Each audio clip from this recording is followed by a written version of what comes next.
አቤቱ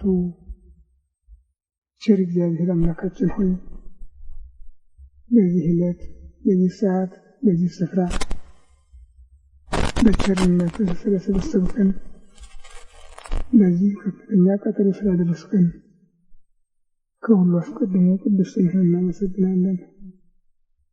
ቸር እግዚአብሔር አምላካችን ሆይ ሁለት ወይም ሶስት ሆናችሁ በስሜ ከተሰበሰባችሁበት እኔም ከዚያ በመካከላችሁ እገኛለሁ ብለሃልና ቃል ኪዳንህን እንድታጸናለን በመካከላችን እንድትገኝልን ስብሰባችንን እንድትባርክልን ልናውቀው የሚገባንን የሚጠቅመንን ትምህርት እንድታስተምረን አይምሮአችን ሊሸከመው ሊመረምረው ሊረዳው ሊጠቀምበት የሚችለውን ምስጢር እንድትገልጽልን ቅዱስ መንፈስህን እንድታሳድርብን ሀገራችን ኢትዮጵያን ኦርቶዶክሳዊት ተዋሕዶ ቤተክርስቲያናችንን ክርስቲያን ሕዝብህን በቸርነት እንድታስብልን መዓቱን በምህረት ቁጣውን በትዕግስት እንድትመልስልን ክረምቱን ዝናሙን ዘሩን መሬቱን እንድታስማማልን ከዘመነ ማቴዎስ ወደ ዘመነ ማርቆስ በሰላም እንድታሸጋግረን እንለምንሃለን እንማልድሃለን።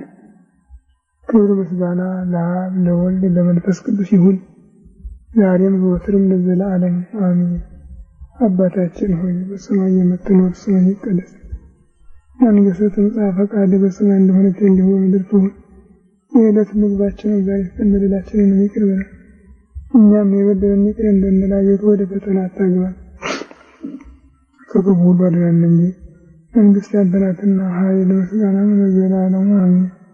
እመቤታችን ቅድስት ድንግል ማርያም ሆይ በመልአኩ በቅዱስ ገብርኤል ሰላምታ ሰላም እልሻለሁ። በሐሳብሽ ድንግል ነሽ፣ በሥጋሽም ድንግል ነሽ። የአሸናፊው የእግዚአብሔር እናት ሆይ ሰላምታ ላንቺ ይገባሻል። ከሴቶች ሁሉ ተለይተሽ አንቺ የተባረክሽ ነሽ፣ የማኅፀንሽ ፍሬ ኢየሱስ ክርስቶስ ምስጉን አምላክ ነው። ደስ ያለሽ ጸጋን የተሞላሽ እመቤቴ ሆይ እግዚአብሔር ከአንቺ ጋር ነውና ደስ ይበልሽ።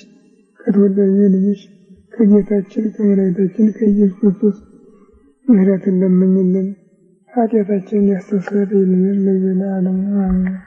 ኦ ኢየሱስ ክርስቶስ በከመ አበየ ሳህልከ ወምሕረትከ ስረይ ኃጢአትየ ወኃጢአተ ኩሉ ሕዝብከ።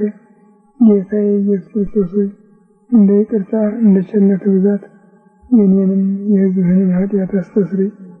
በማወቅ ባለማወቅ በማሰብ በምክንያት በመናገር የተፈጸመውን ሁሉ ያሪፍታ ይባርክልን። ነሐሴ ሐምሌ 30 ቀን 97 ዓመተ ምህረት የሐምሌ ወር ሳጥን ነው ማለት ይቻላል። ሳጥን ሙዳይ አገልግል ማለት ይቻላል። እነዚህ ዕቃዎች የልዩ ልዩ ነገሮች መሰብሰቢያዎች ናቸው እና ሐምሌ ብዙ ታሪኮችን ያቀፈ ነው። ባለፈውም እንደተነጋገርነው ከሐዋርያት የብዙዎቹ መታሰቢያ ሐምሌ ነው። ሐምሌ 2 ቀን ሐዋርያው ታዲዮስ ነው። ሐምሌ 5 ቀን ያለቆቹ ሐዋርያት የጴጥሮስ የጳውሎስ መታሰቢያ ነው። ሐምሌ 10 ቀን የሐዋርያው ናትናኤል መታሰቢያ ነው። ሐምሌ 15 ቀን አሁንም የጴጥሮስ የጳውሎስ መታሰቢያ ነው። ሐምሌ 18 ቀን የሐዋርያው ያዕቆብ መታሰቢያ ነው። ሐምሌ 3 ቀን የታላቁ ሊቀ ጳጳሳት የቅዱስ ቄርሎስ መታሰቢያ ነው። ሐምሌ 19 ቀን የሕፃኑ የቅዱስ ቂርቆስ መታሰቢያ ነው። ዛሬም የሐዋርያው እንድርያስ መታሰቢያ ነው። ሐምሌ 27 ቀን የታላቁ አባት የሄኖክ ዕርገት ነው እና እንዲህ ብዙ ነገሮች የተፈጸሙበታል። ሌላም ባለፈው ጠቅሼዋለሁኝ። ሐምሌ 15 እና 16 17 ኢያሱ ፀሐይን ያቆመበት በርር የበነመበት ታላቁ ነቢይ ዮናስ 3 መዓልት 3 ሌሊት በከርሰ አንበሪ አድሮ የወጣበት ነው። እና እንዲህ አይነት ብዙ ታሪኮች የሰበሰበ ነው። ያስደንቃቸዋል። የዘር መቋጠሪያ ብቻ አይደለም፣ ለዘሩ መቋጠሪያው ሰው ዛሬ ያልተዘራ ዘር ነገ አይገኝም። በተለይ የጤፍ በአሁኑ ጊዜ ወደቂዋም መነሻዋም ሐምሌ ነው። ካጣች ያህል ነው እና በታላቁ አባት በጻድቁ በኖህ ታሪክም የኢትዮጵያ ክረምት እንግዲህ መሰረቱ ያ ነው። ከሰኔ 26 ጀምሮ እስከ መስከረም 25 ነው። የኢትዮጵያ ክረምት ይሄ ነው። በእግዚአብሔር ቃል የተመሰረተ የማይናወጥ ከበረከት ጋር የኖረ ዛሬ ብልጣብልጦች ሆነን በብልጠት የእግዚአብሔርን ልግስና በምጽዋት የሰጠንን በቅሚያ እንመስላለን ብለን ስለምንሞክር ተመልሶ ጠፋ እንጂ በአንድ በሬ ትከሻ ታርሶ የ7 ዓመት የ8 ዓመት የ10 ዓመት የ15 ዓመት ድልብ ይገኝ ነበር። በጎተራ በጉድጓድ ከቤት ተርፎ ዛሬ እንዲህ በኪስ እስከሚታጠብ ድረስ ሊደርስ እና ዘመናውያኑ ሊቃውንቶቻችን ኢትዮጵያ የድህነት ሀገር ናት፣ ታሪኳ የድህነት ብቻ ነው ይሉናል። አይደለችም።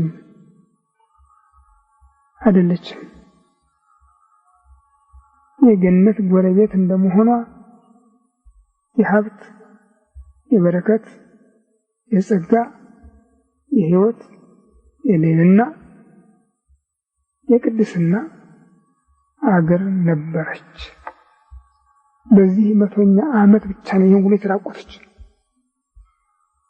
ሁሉንም ያጣችው።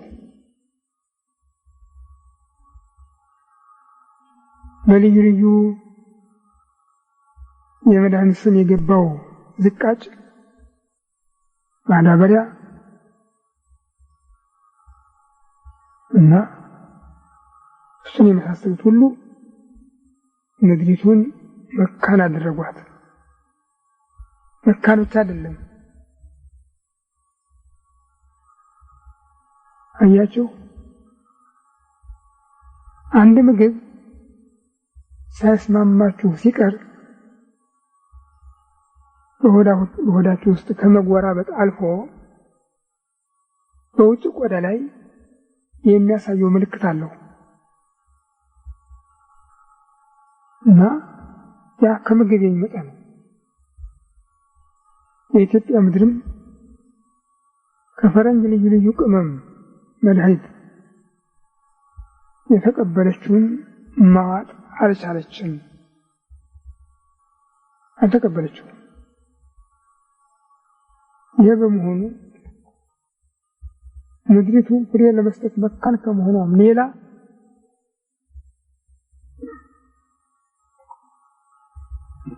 አቀንጭራ የሚባል አረም አንድ ጊዜ ከበቀለ አካባቢውን ሁሉ የሚያደርስ ለሚበላው ምግብ ብቻ አይደለም፣ ጠቅላላ ሳሩን ቅጠሉን የሚያጠፋ አሁን የመጣ ነው። የለም ይዛ ደረቅ እንጨት ይቆረቁራል፣ ያች ውስጥ ይገባል፣ ማር ይሰራል። ልጆች እንዲያውም ያን የፈለፈሉ ከዚያ ማር ይበላሉ እንጂ ከዚህ ውጪ ይህን አጠፋ ተብሎ የሚነገርለትም የሚነገርበትም አይደለም። ዛሬ ግን ከመሬት ፈልቶ አካባቢውን አጥለቅልቆ እነ ዘንጋዳን እነ ሞቀሎን እነ ማሽላን ዜሮ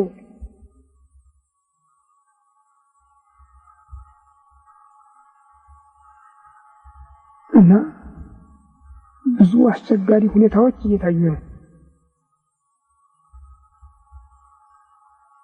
ድሮ ከተጋቡ በሽታዎች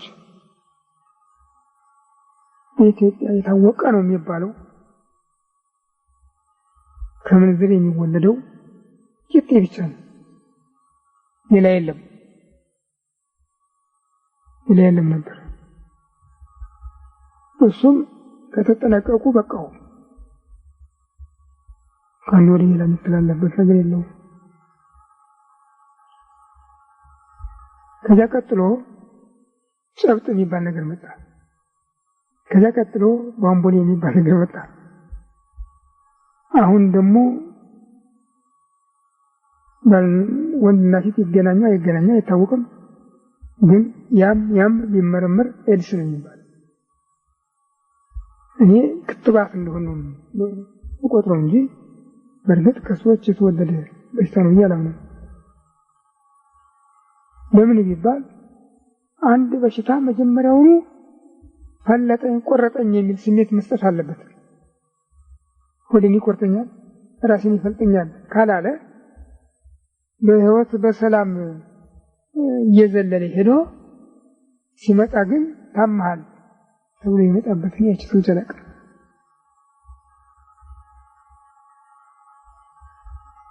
የሁሉ እግዚአብሔርን ከድተን ለሰው የጌታ አድረን ያመጣ ነው ጣጣ ነው። ለምን መድኃኒቱ ብቻ ሳይሆን ሃይማኖቱም ፖለቲካውም ዝቃጩ መጥፎ ነው። የፖለቲካውና የሃይማኖቱ ዝቃጭ ባሰበት። አፄ ዮሐንስ ደጃዝማች መሸሻን አፄ ምኒልክ ባለሟል ነበሩ። ፈረንሳይኛ ስለሚያውቁ ፈረንሳዮችን የሚያነጋግሩ ሰዎች ነበሩ። ከሰው ቋንቋ አልፎ በሰይጣን ቋንቋ የሚናገር ይሏቸው ነበር ይባላል። ፖለቲካ የሚባለው የሰይጣን ቋንቋ ነው ራሱ። አንድ እውነት የሌለበት እንጃ የኢትዮጵያ ሕዝብ ስነ ፍጥረትን ለውጦ ካልሆነ በስተቀር እንዲህ ሊሆን አይችልም ነበር። ምን አይሳሳትም ላይጠፋው ምንም። በአሁኑ ጊዜ ሀገሩን እያጠፋ ነው። የህዝብ ሀገሩን እያጠፋ ነው። ዘር እየጠፋ ነው። ከንጹህ ዘር ከሚዘራው ከሚተከለው ከንጹህ ዘር ጀምሮ የሰው ዘርም እየጠፋ ነው ማለት ይቻላል። እኔ ድሮ ሎሚ እና አድርቲ በኪሴ መያዝ ወድ ነበር። ምክንያቱም ሽታቸው አይለወጥም። ምን ጊዜ እንዲቀመጥ ያው ነው። ይደርቁ እንደሆነ ነው እንጂ ሽታቸው አይጠፋም። ከልብሱ ጋር አብሮ ይኖራል እና በዚህ ምክንያት ለሚናርቲ በጊዜ አልጠፋም ነበር። ዛሬ ግን እንግዲህ እኔ አፍንጫ ተደፍኖ እንደሆነ አላውቅም እንጂ ሁላችሁም የምትመሰክሩበት ነው። ሎሚ መዓዛ የለውም፣ አርቲ መዓዛ የለውም፣ ነገ አይገኝም። ሌላው ሊገርማችሁ እምነት ከቤተ ክርስቲያን አስቀድሰን የዕጣኑን እራሪ እንወስዳለን። ያ ነገር ተቋጥሮ በኪሳችን እንይዘዋለን። ካልጠፋ በስተቀር መዓዛው አይለወጥም። ይዋሽን መስክሩብኝ። የሚመቁ ይሄ ነው። በተለይ የዲማ እምነት ዛሬ ግን አመድ ነው። ልዩነቱ የነበር እንዲያውም እምነት መሆኑ የሚታወቀው በመዓዛው ነበር። የለም ምክንያቱ ሃይማኖቱ ጭርሶ መሞቱን የሚያሳይ ነው። መሞቱን የሌለ መሆኑን በዛች ቤተክርስቲያን የእግዚአብሔር ጸጋ አለመኖሩን የሚያሳይ ነው። ሰውም እንደሱ ነው የሆነው።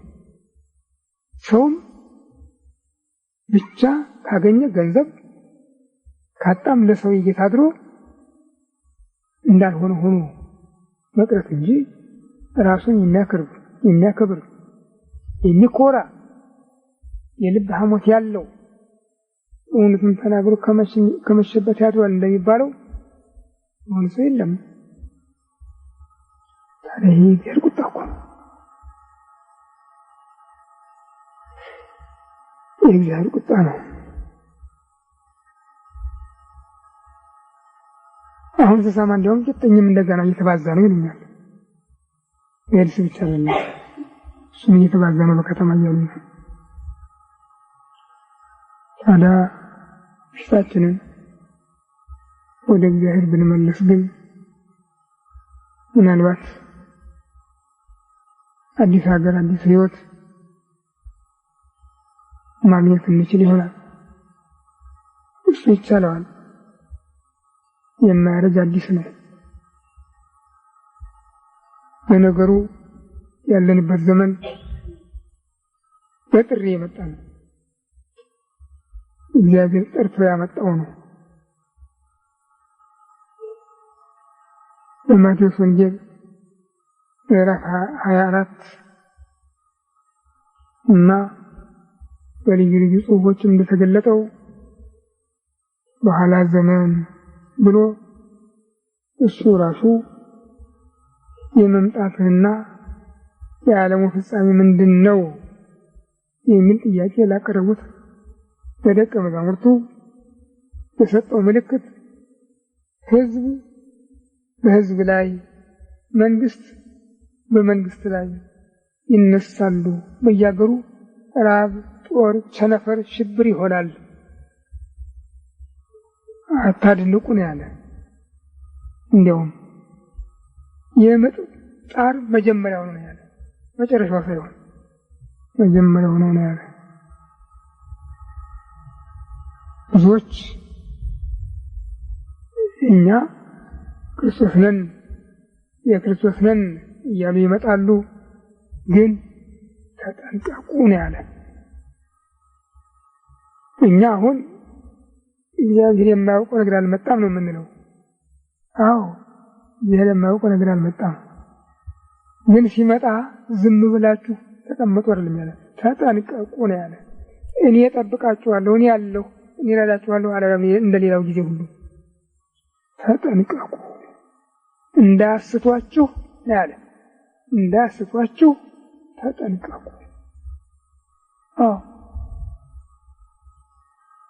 ወንጌል በሞላው ዓለም ይሰበካል አለ። ከዚህ የበለጠ ደስ የሚያሰኝ ነገር የለም።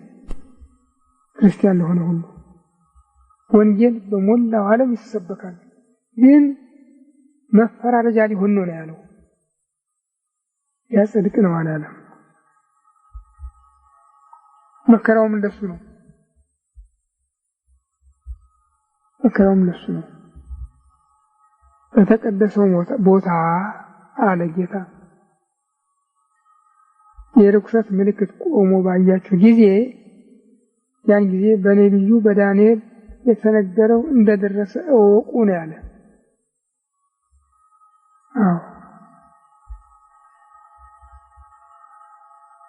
ዛሬ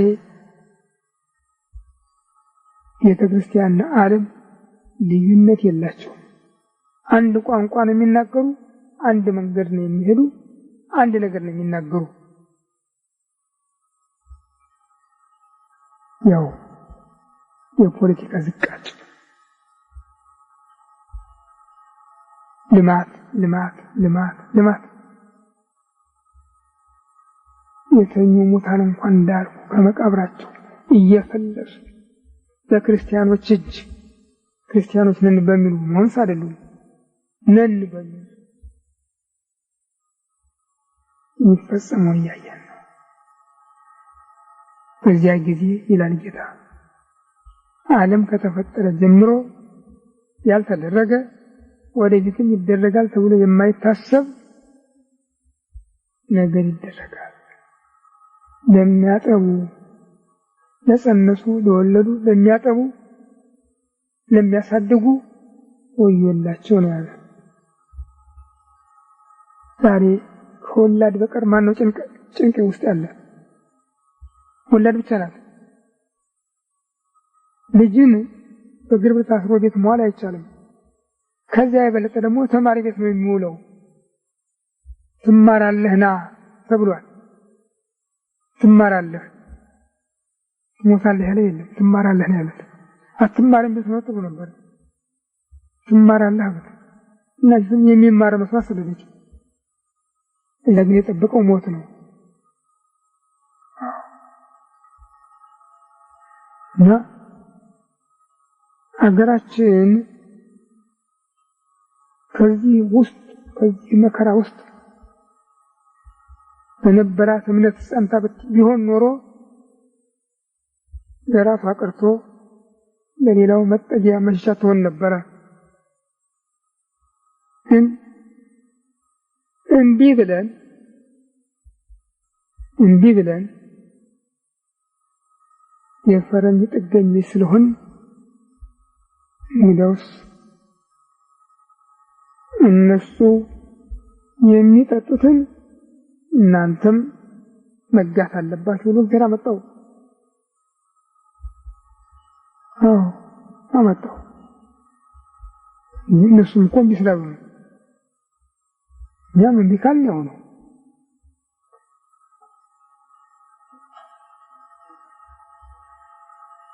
አሁን አስቸጋሪ ሁኔታ ላይ ያለ ነው። ገላጋይ የለም። የሚሰማ የሌለበት ሁሉ ደንቆሮ የሆነበት፣ የሚያይ የሌለበት ሁሉ ዕውር የሆነበት፣ የሚዳስስ የሚገሰግስ የሌለበት ሁሉ ሽባ የሆነበት ዘመን የደረስነው።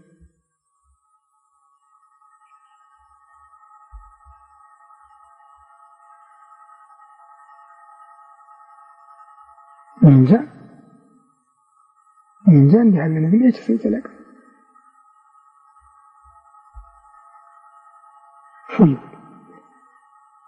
ብዙ ሰው በአንድ አፍ ይናገራል እንዴ?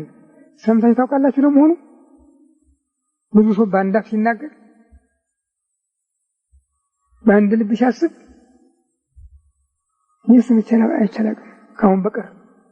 አሁን ግን ሰውን ሁሉ ሳየው በአንድ ልብ የሚያስብ ነው፣ በአንድ አፍ የሚናገር ነው። አንድ ቋንቋ ብቻ ነው የሚነገረው። ትናንትም ዛሬም ከትናንትና ወዲያ እሱን የማየው ምናምን ተናገሪው እውነቱ ይናገር አይናገር የራሱ ፈንታ ነው። እኔ ግን ስሰማ አንድ አፍ ነው የምሰማው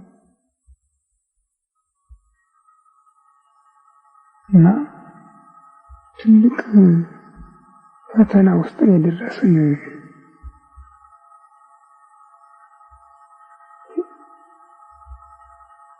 ሌላ ቢቀር ቤተ ክርስቲያን አንገት አትለይም እንዴ? አድባራት ገዳማት አንገት አይለዩም እንዴ? እግዚአብሔር የሚል ቃል ካፋቸው አይወጣም እንዴ? እግዚአብሔር ይህን ያደርጋል አይሉም እንዴ?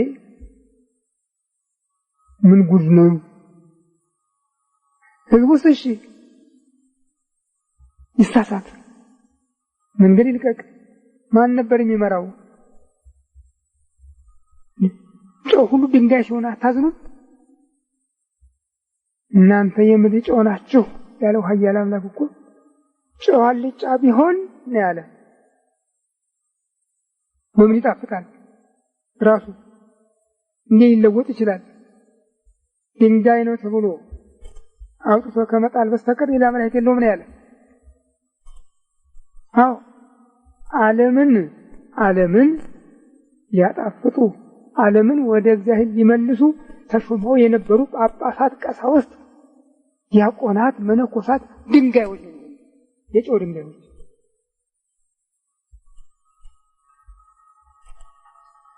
ያሳዝን ነገር ነው።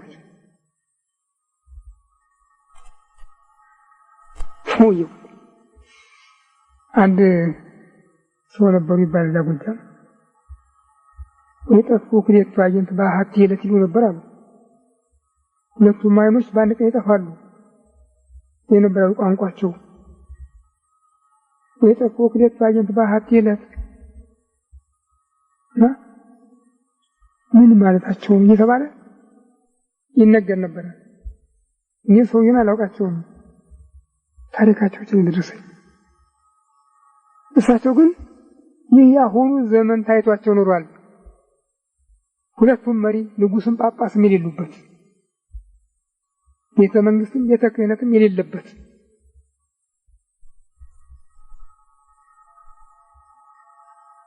አይን የአንዱ መጉደል እንኳን ብዙ ያጎላል። እንኳን ሁለቱንም ማተን ነው የምንቸገረው።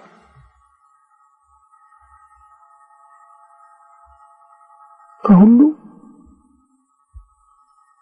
ነቢዩ ኢሳይያስ እናቴ ያ አይናማ የዓለምን ሕይወት እስከ መጨረሻው የዳሰሰ እግዚአብሔር ምን አይነት ጸጋ ቢሰጠው ነው።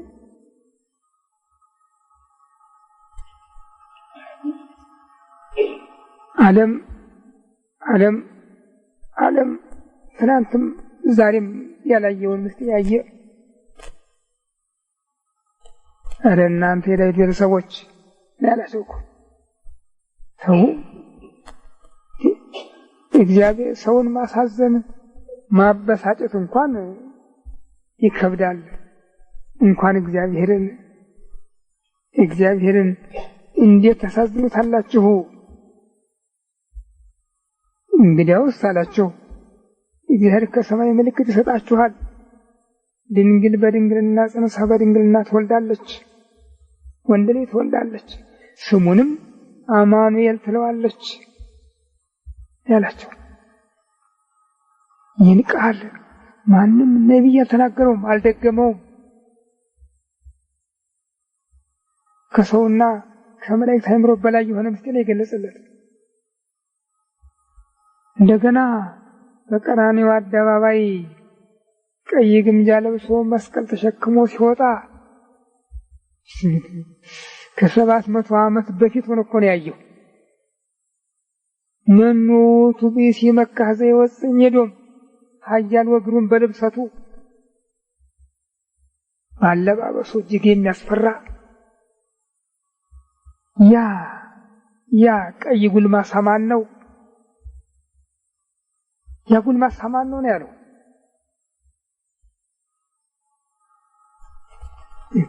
ከ700 ዓመት በፊት። ዛሬም ላለው ዘመን ወኮነ ጽድቅነ ሁሉ ከመጽድቀ ትክቶ ጽድቃችን ሁሉ እንደ መርገም ጨርቅ ሆነ ነው ያለ።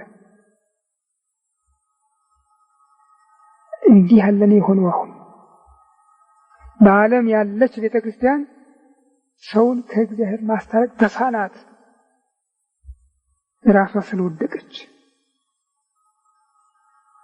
ተሳናት እና ሞት ነገሰባት። ነገሩ ቀጠሮ ነበረው፣ በቀጠሮ ነው የመጣ። አራተኛው ማኅተም በተከፈተ ጊዜ ዝንጉርጉር ፈረስ ወጣ። በላዩ የተቀመጠው ሞት ይባላል፣ መቃብር ትከተለዋለች ነው ያለ ታላቅ ሐዋርያ። እስከ ዓለም ፍጻሜ ተራ በተራ ቁጭ አድርጎ መዝግቧታል። አንድ ባንድ መቃብር ትከተለዋለች።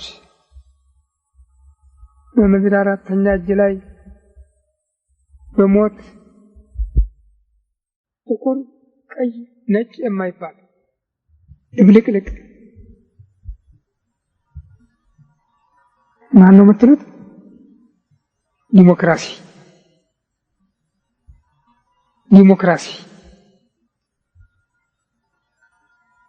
በደብተሮች ቋንቋ ዲሞ የሚባል ጋኔን አለ። ዲሞ የሚባል እና እኔን የሚመስለኝ ቢሮክራሲ እንደሚባለው ዲሞክራሲ የሚባለው ያጋኒን የሚያራምደው ነው ብዬ ነው የማስበው። ውሸት ብቻ አንድ እውነት የሌለበት ውሸት ብቻ የቀደመ ሰውን የሚያታልልበት ዲሞክራሲ ይሉናል። ደም አፍሳሾች፣ ነፍሰ ገዳዮች ዲሞክራሲ ይሉናል። ቀማኞች፣ ዋሾች ዲሞክራሲ ይሉናል። ይሄ ነው ሞት የተቀመጠበት ፈረስ በዓለም የሚጋለብበት በእነ አፍጋኒስታን፣ በእነ ኢራቅ፣ በእስያ፣ በአውሮፓ፣ በአፍሪካ። እኛ ሰንዳቅ ሚት አይደል አዲስ አበባ ለምኮንዳ አቅማችን ትንሽ እያጋትን ነው። እንዲህ አይነት ሁኔታ ከሚታይበት ዘመን የደረስነው። በዚህ ጊዜ ታዲያ ማን ነው ጨው? ማን ነው በተቋም ላይ የተቀመጠ መብራት? የለም። የሚያሳዝናችሁ እዚህ ከተማ ያለነውስ ከዛም እየቀላወጥን ሆዳችንን እየሞላን ነው፣ ብንበደልም። እኔ የሚያሳዝኑኝ በየገዳማቱ አለን የሚሉት ብቻ ናቸው። ከሁለቱም ሳይሆኑ የቀሩ ወይ ከእግዚአብሔር አልሆኑ ወይ ከሰው አልሆኑ። ሰው እያመለኩ እግዚአብሔርን እያሳዝኑ የሚኖሩ እንዲህ ያለ መቅሰፍት የደረሰብን። ከዚህ ነፃ ለመውጣት እንጃ ምን መንገድ እንደምናገኝ አላውቅም።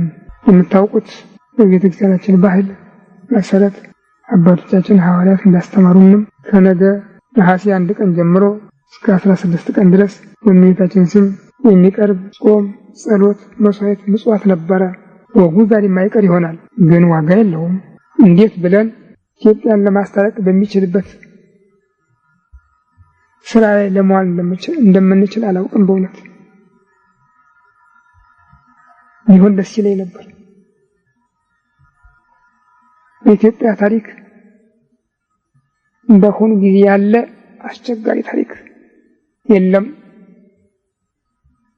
ሁሉም የለየለት ነው፣ መልክ ያለው ነው።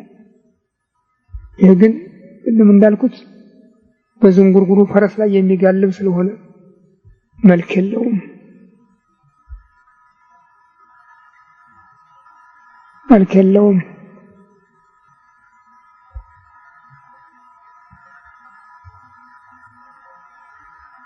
ትናንት ማታ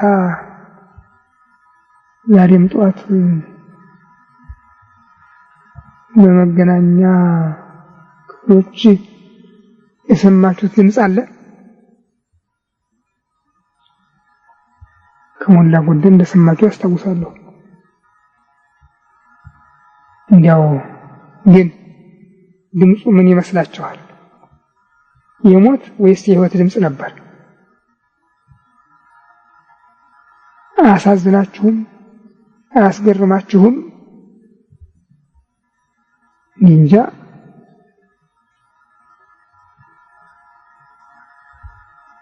እኔ እንዲህ ያለ ታሪክ የሰማሁ ከባይዳን ብቻ ነው። በሕዝቅያስ ዘመን ኢየሩሳሌምን ለማስገበር ዘምቶ ከነበረው ከሰናክሬም ለመሆኑ ከኔ እጅ የሚያድናችሁ ያለ ይመስላችኋል ወይ? አባቶችም እኔም ብዙ ሀገር አጥፍተናል። ጣዖታቶቻቸው ሀገራቸውን አላዳኑም። እናንተስ እግዚአብሔር የምትሉት ጣዖት ያድናችሁ ይመስላችኋል ወይ ሲል የተናገረ ያ ሰው ብቻ ነው።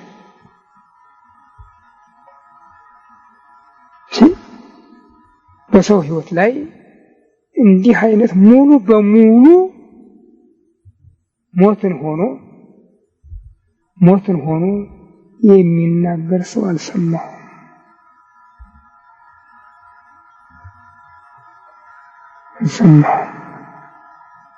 ሞትን ሆኖ ሲናገር የሰማው ዛሬ ብቻ ነው።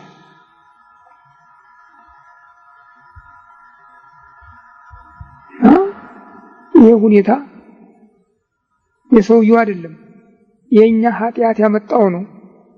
የኛ ክፋት ያመጣው ነው።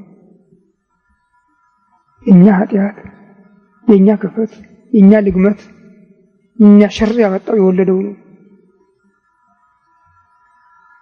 እኛ የእግዚአብሔር ብንሆን እኮ እንዲህ አድርግም እግዚአብሔር ወያነግስ በሴ መደለው በእንተከ ህዝብ ስለ ህዝቡ ክፋት ተንኮለኛ መሪ ያስነሳል ነው የሚል። የኛ ክፋት ነው የሚያመጣው። በመንፈሳዊም በስጋዊም ሁለቱንም ያጣንበት ዘመን ነው የሆነው እና እንዴት ነው የምንለው? ምጽዋትን መጸውታለን፣ መስዋዕትን እንሰዋለን፣ ጸሎት እናቀርባለን፣ ዕጣን እናጥናለን፣ ግን ዋጋ አልባ ነው። እንዴት ነው መመለስ የሚቻለው? ባካችሁ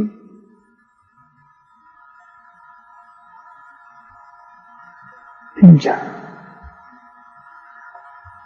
እሱ ግን ሊመልሰው ይችል ይሆናል። አዎ እኛ ሳንሆን የፈሰሰው ደም አቤት ይላል፣ አቤት ይላል። የፈሰሰ ደም አቤት ይላል። እሱም በዛ ጆሮውን ይሰጣልና አንድ ቀን ኢትዮጵያ ነጻ ትወጣ ይሆናል። ስለዚህ ግን አወዳደቁ የተበላሸ ነገር ነው በመንፈሳዊ በስጋዊ። ስለዚህ እኛ ሁላችንም በደለኞች ወንጀለኞች ነን እና እስቲ ፊታችንን ወደ እግዚአብሔር መልሰን አቤት እንበለው። ምንም አላማረብንም። ምንም ይህ የእግዚአብሔር ቁጣ ነው በእውነቱ። አንድ ሰው ሲነግረው ከጓደኛው ጋር መጣጣም የለም፣ ሌላ መንገድ ፈጥሮ ነው ይመጣ ደግሞ እንደገና እንጂ ያንን ተቀብሎ ተከትሎ መሄድ የሚችልበት ዘመን አይደለም። እኔ ቀድሞም ሆነ ዛሬ ዓላማዬ ለሚያውቀኝ ሰው አንድ ነው፣ ሁለት የለኝም። እሱን እግዚአብሔርን ለሕዝቡ ከማቅረብ በስተቀር አዲስ ነገር ፈጥሬ አዲስ ነገር አድርጌ ራሴን በዚህ አቋቁሜ በዚህ ረድቼ እንዲህ ያለ ድርጅት ፈጥሬ የምለው ነገር የለኝም። እግዚአብሔር ይመስገን። እና እንግዲህ ጨርሶ ከቤተክርስቲያን ተባረሬ ውጭ ከሆንኩ በኋላ የምታዩኝን ታዩኛላችሁ፣ የምታውቁኝም ታውቁኛላችሁ። የዕለቱን ትምህርት ከምሰጣችሁ በስተቀር ወደ ጎን ሄዳችሁ ይህን ድርጅት አቋቁማችሁ ይህን ፈጥራችሁ ይህን እንዲያጋችሁ ብዬ የተናገርኩበት ቀን ያለ አይመስለኝም። አላልኩም ደግሞ ግን ሳየው ብዙ የሚያሳዝን ነገር ለማየው በስሜ በምክንያት ብዙ ነገር አያለሁ፣ ሰማለሁ፣ አዝናለሁ። ታዲያ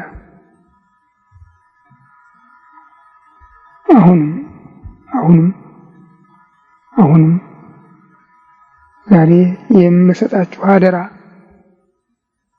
ባላችሁበት ሆናችሁ እመቤታችንን ለምኗት፣ እንዳትጨክንና ብቻ ግን እንዳትጠፋ ለምኗት።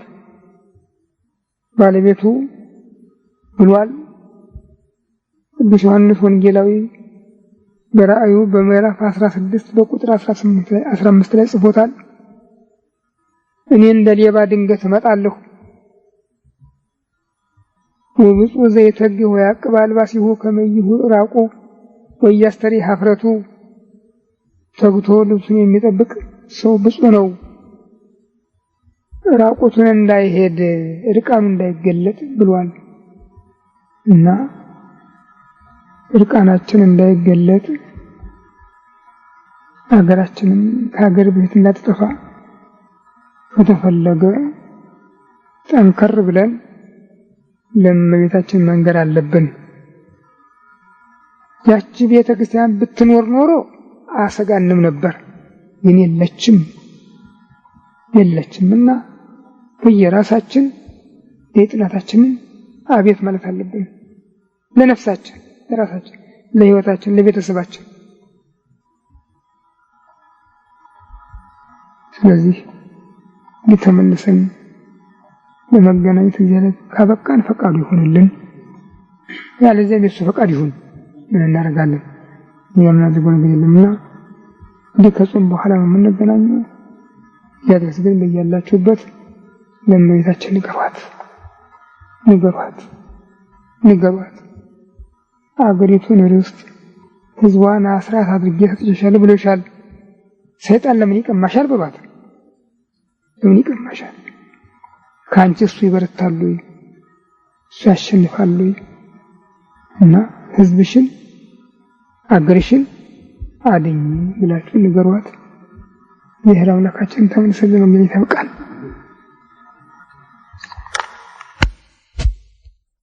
በስመ አብ ወወልድ ወመንፈስ ቅዱስ አሐዱ አምላክ አሜን። አቤቱ ቸር እግዚአብሔር አምላካችን ሆይ በዚህ ዕለት በዚህ ስፍራ በዚህ ሰዓት በቸርነትህ ስለሰበሰብከን ከሁሉ አስቀድሞ ቅዱስ ስምህን እናመሰግናለን። ቸር እግዚአብሔር አምላካችን እስከ ዓለም ፍጻሜ እኔ ከእናንተ ጋር ነኝ ብለሃልና እንዳትለየን፣ እንዳትርቀን፣ እንድትታደገን፣ እንድትጠብቀን ከመከራ ሥጋ ከመከራ ነፍስ እንድትሰውረን አገራችን ኢትዮጵያን ኦርቶዶክሳዊት ተዋሕዶ ቤተክርስቲያናችንን ክርስቲያን ሕዝብህን በቸርነት እንድታስብልን፣ መዓቱን በምህረት ቁጣውን በትዕግስት እንድትመልስልን፣ ክረምቱን ዝናሙን ዘሩን መሬቱን እንድታስማማልን እና ለፍጥረትህ እርዳታ የሚሰጥ እንድታደርገው እንድትፈቅድልን እንለምንሃለን፣ እንማልድሃለን። ክብር ምስጋና ለአንተ ለቸር አባትህ ለመንፈስ ቅዱስ ይሁን ዛሬም ዘወትርም ለዘላለም አሜን። አባታችን ሆይ በሰማይ የምትኖር ስምህ ይቀደስ፣ መንግሥትህ ትምጣ፣ ፈቃድህ በሰማይ እንደሆነች እንዲሁ በምድር ትሁን። የዕለት ምግባችንን ዛሬ ስጠን፣ በደላችንን ይቅር በለን እኛም የበደሉንን ይቅር እንደምንል፣ አቤቱ ወደ ፈተና አታግባን ከክፉ አድነን እንጂ መንግሥት ያንተ ናትና ኃይል ምስጋናም ለዘላለሙ አሜን። እመቤታችን ቅድስት ድንግል ማርያም ሆይ በመልአኩ ቅዱስ ገብርኤል ሰላምታ ሰላም እልሻለሁ። በሐሳብሽ ድንግል ነሽ፣ በሥጋሽም ድንግል ነሽ። የአሸናፊው የእግዚአብሔር እናት ሆይ ሰላምታ ላንቺ ይገባሻል። ከሴቶች ተለይተሽ አንቺ የተባረክሽ ነሽ፣ የማኅፀንሽ ፍሬ ኢየሱስ ክርስቶስ ምስጉን አምላክ ነው። ደስ ያለሽ ጸጋን የተሞላሽ እመቤቴ ሆይ እግዚአብሔር ከአንቺ ጋር ነውና ደስ ይበልሽ። ከተወደደ ልጅሽ ከጌታችን ከመድኃኒታችን ከኢየሱስ ክርስቶስ ምሕረትን ለምኝልን፣ ኃጢአታችንን ያስተሰርይልን ለዘላለሙ አሜን። ሰላም ለኪ እንደምትሰግድልሽ ማርያም ምን አስተውቆች ማርያም ምን አስተውቆች ማለት ነው። እንደና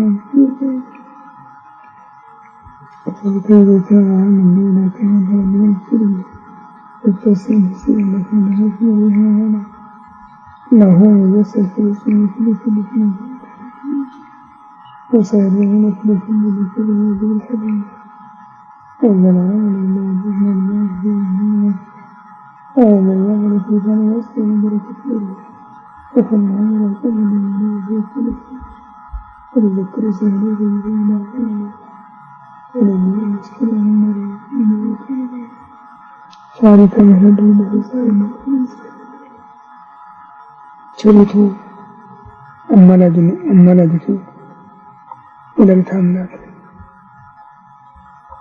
አገርሽን ታውቂያታለሽ፣ ሕዝብሽንም ታውቂዋለሽ። ፈጠረችን ማለት ብቻ ነው የሚቀረው። ከዚህ በቀር ግን ከአንቺ ፍቅር የሚያጎድል ማንም የለም፣ ሴትም ወንድም ቢሆን። ግን የሕዝብ በአሁኑ ጊዜ በሰይጣን ወጥመድ ውስጥ ወድቆ ነው የሚገኘው። አዳኝ መድኃኒትም የለውም እና አንቺ በአብ በወልድ በመንፈስ ቅዱስ ዙፋን ፊት ስለ ኃጥአን ሁሉ በምታቀርቢው በአማላጅነትሽ እንድታስቢን ይችን ቤተክርስቲያን ይችን ሀገር ከጥፋት እንድታድኝ ሳሊ ለነ ቅድስት ስትልሽ የምለች ቤተክርስቲያን ናት። ሳሊ ለነ ቅድስት ስትልሽ የምለች ሀገር ናትና ይችን ሀገር ይችን ቤተክርስቲያን ይህን ህዝብ የአምላክ እናት ወላዲተ አምላክ እማ አምላክ ሲሉሽ ምዕመናን እያንዳንዳቸው ካፋቸው ማልጠብ ይል ነበር። ላንቺ ያላቸው ፍቅር ላንቺ ያላቸው አክብሮት ልዩ ነው። የሰይጣን ሰራዊት ፕሮቴስታንት እስከሚገባበት ጊዜ ድረስ አሁንም ትግሉ አለ። ስለዚህ ህዝብሽን ልታማልጂ ከጥፋትም ልታድኝ እንለምንሻለን፣ እንማልድሻለን። ያ ጾመ ፍልሰታ ከኛ ይልቅ አንቺ ታውቂዋለሽ። ወላጆች ብቻ አይደሉም ደጅ ሲጠኑ ሲኖሩ ህፃናት የህፃናት ጊዜ የህፃናት ባህል የህፃናት ውሎ የህፃናት መሰማሪያ ሆኖ መኖሩን አንቺ ታውቂያለሽ። ቤተክርስቲያን ህፃናት የሚገኙበት ይሄ ጊዜ ብቻ እንደነበረ አንቺ ታውቂያቸዋለሽ ቁጥራቸው። የነዚያን ሁኔታ አስበሽ ህፃናት ካንቺ እጅ እንዳይወጡ ህዝበ ክርስቲያን ካንቺ እጅ እንዳይወጡ ይቅር እንድትይን እንድትለምኝልን እንድትማልጅልን እኔ በሦስቱ ሥላሴ ስም ተማጽኜ እለምንሻለሁ፣ እማልድሻለሁ። ሌላ ምን ነገር አልችልም። በአብ በወልድ በመንፈስ ቅዱስ ስም ተማጽኜ እለምንሻለሁ።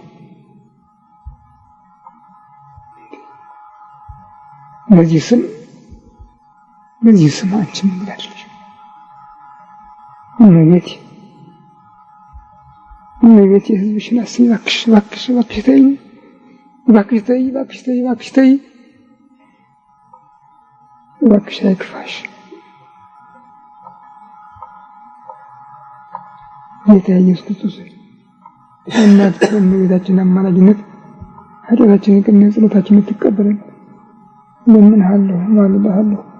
ክብር ምስጋና ለአንተ ለቸር አባትህ ለመንፈስ ቅዱስ ይሁን ዛሬም ዘወትርም ለዘላለሙ አሜን። አባታችን